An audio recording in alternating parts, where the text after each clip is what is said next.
$20 bill in your pocket you forgot you put there months ago? Well, every year the State Department of Revenue returns millions of dollars to families who either moved or somebody died in the family or simply forgot that they had those funds.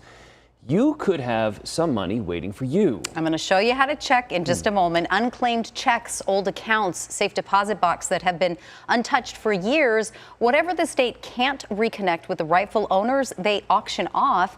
And I got a rare tour of the secured vault it's all stored in. 2 stories below ground at the Department of Revenue building in downtown Phoenix lies a reinforced vault guarding some of the state's most treasured valuables. Protected by a series of complicated locks and a 15-inch steel door.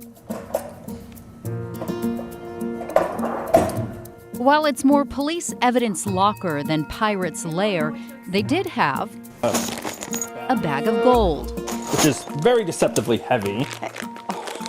Oh my gosh, you're not kidding. Whoa. 500 gold coins. I searched this morning. Gold is worth like $3,100 an ounce. So how much is something like that worth? So our estimation for that bag is right around $2 million-ish. $2 million for just this bag. Right. And that was in one safety deposit box. Correct. So it kind of gives you an idea of like a window of what's the possibility in each of these boxes. Right, yeah, we have stuff that's just very historical, maybe not at like high value, but very like high personal value, heirloom style. Vintage jewelry, watches, a lot of historical memorabilia that give you a glimpse into the past. Sports championship rings and military medals. Rebecca Wilder says banks pack up anything unclaimed after 3 years and send it to the state, where the unclaimed property unit tries another 3 years to track down the rightful owners. Sometimes the amounts are really small, but even so, we find that people are really happy to get that money back. You know, usually what happens is like we talk to one person and then they're like, hey, I got something, and then their whole family does it. Will Nagel remembers a homeless woman searching her name online at the library during the pandemic. You know, when she came in and kind of grabbed that from us, she started crying because it was her down payment on a new apartment.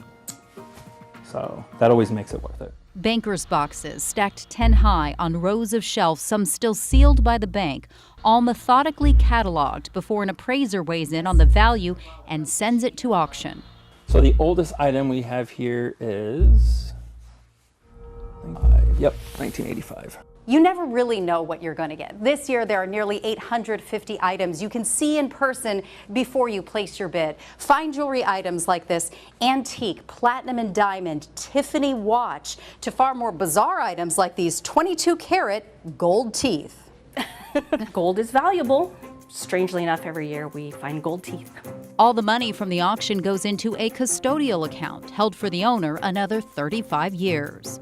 Last year, the Department of Revenue returned a record $88 million to its rightful owner. That's something we're really proud of. If after all that time your money's still unclaimed, it goes into the state's general fund.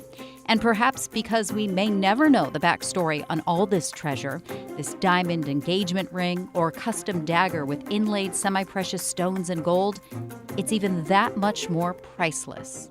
It meant enough to somebody to put it in a safe deposit box. Anything that doesn't sell at auction returns to this room to be locked up again till next year, like that $2 million bag of coins, still waiting on an estate or heir to claim that nest egg in safekeeping until then.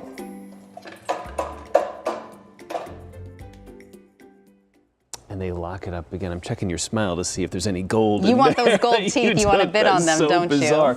So they spend years trying to find the rightful owner. Do they ever find any clues to crimes, like confessionals, anything like that? You know, I have a big imagination, so I asked that specifically. What about diaries, old letters like, yes, this murder, I did it, and here's the weapon, and where to find it? No, nothing like that. But they did say they had like old letters from generations ago, families that immigrated to America, and so like very historic documents. So many stories. I think people are more and more interested in finding those old immigration documents from their ancestors, trying to learn something about how they came here all those years ago. So it's open to the public? It's open to the public, and we've got a look right now. This is where you can search. The state is holding right now $2.4 billion. So this year's auction, they've got like 34 pages of all these different things. Some of them have reserves, but you can go through the website and take a look at them. But you can get a look at it in person tomorrow, starting tomorrow morning at 8 a.m. to 3 p.m. You just go to Sierra Auction in Phoenix. They've got it all laid out in cases. You can see it. You can get an up-close look. The online bids close 5 p.m. Sunday, and we've got a link to that and, more importantly, to see and search if you or any family members have any unclaimed property, money you didn't know about. Just go to the link in the story on our news app and our website right now, azfamily.com.